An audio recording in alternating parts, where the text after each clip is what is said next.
I'm Ray Shatney. This is my wife, Janet Stewart. Um, this farm was acquired by my dad in 1965.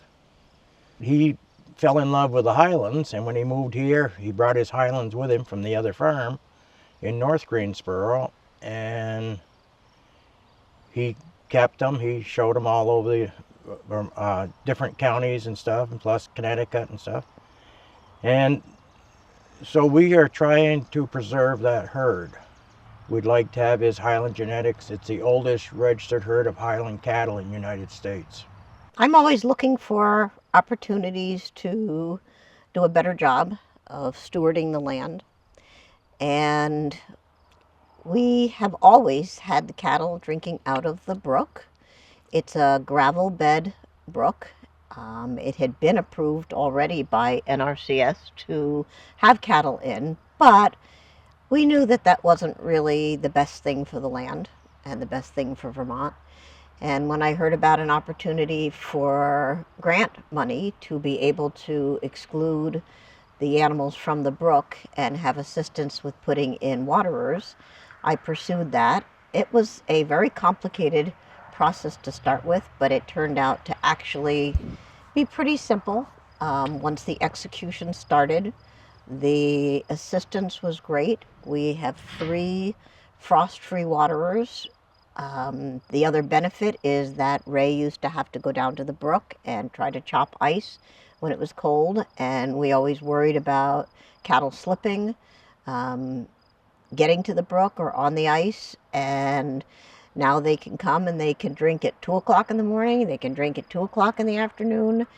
A cow that's not thirsty eats more, and having these waterers available has actually improved the health of the cattle. So the application process was filling out forms and a lot of guarantees that we would exclude the cattle from the brook and they would continue to be excluded from the brook. We felt that the requirements were incredibly reasonable. We do not have very complex fencing compared to a lot of people, and particularly a lot of people with Highland cattle. When people come to our farm, people who have Highland cattle look at our fence and say, "That's your fence?" We run a single strand of electric wire. We teach the calves when they are a couple of days old what the fence is. Highlands are incredibly intelligent. They don't walk up to the fence and say, I wonder if that's hot. They walk up and they say, I remember that that's hot.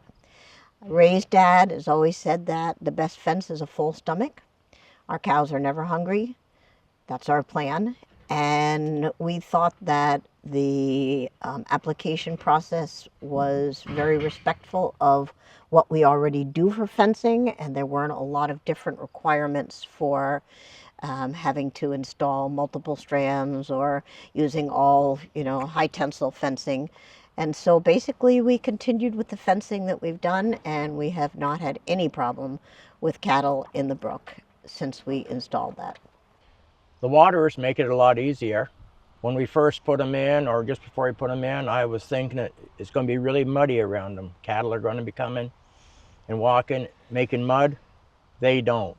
It's bone dry. There's a waterer right there, and there's 2 more out here and back. There's never any mud around them, and they're heated, so we just flip a switch in the breaker box, and we don't have to worry about it. So also, it has taken the cattle out of the woods more. They can go in the woods for shade. There is places here for shade, but they don't go out near the brook. And I anticipated they'd want to get to the brook. They have no interest in getting to the brook, and they can, because there's so much shade here on this farm, and part of this farm is left with trees, so their Highland cattle with their long hair can get under the trees. My dad did that many, many years ago. So specific to the waterers, Oh. one of the things that's great is they have to come to the waterer. So if they were drinking out of the brook, they might have drunk anywhere along the entire length of it. Ray knows they're going to come to water. So if I'll say, I need you to get a steer in, or I need you to get a heifer in, he said they're going to come to water. So that's why we have these so close to the barn. One of the things that was recommended to us originally was to put waterers way out in the field, several waterers. We did not want to do that. Highlands are supposed to walk large amounts of acreage. They're built for that. They have legs and feet that are designed to do that. And we wanted to be sure that they're coming to the barn every single day, at least twice a day, so that we can put our eyes on them, so he can get an animal in. So it's actually been very helpful. And that was one discussion about whether to try to run lines all the way out into the fields, which would have been much more expensive. And for us, this is much better. But as Ray was saying, people come and they see these waterers, and we've had people who say, oh, maybe I should do that. So a lot of people have seen the benefit of excluding from surface water and having these kind of waterers. In terms of health, as I mentioned before, a thirsty animal does not drink.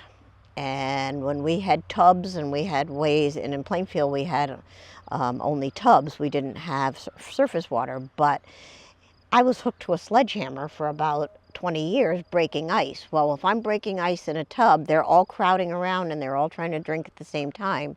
And the same thing happens when there is an opening in the brook. This way they can come all different times of the day, and they're all satiated with water, which means they're going to go back and eat more. So they are healthier because of it. In terms of the maintenance, it's not, I mean, Ray checks the fence. Because it's similar to all of our fencing, it's not a big deal for maintenance at all. So you originally had thought it was going to be hard to train them to come to these waterers. So when he first excluded them from the brook, he said, I don't think they're going to come to those waterers. They're going to try to go back to the brook. They instantly figured out those waterers. It was really surprising. I don't think there was anything that went and stood by a fence trying to get to the brook. Well, the other thing is, it's an anchor for them here. It brings them to the barn.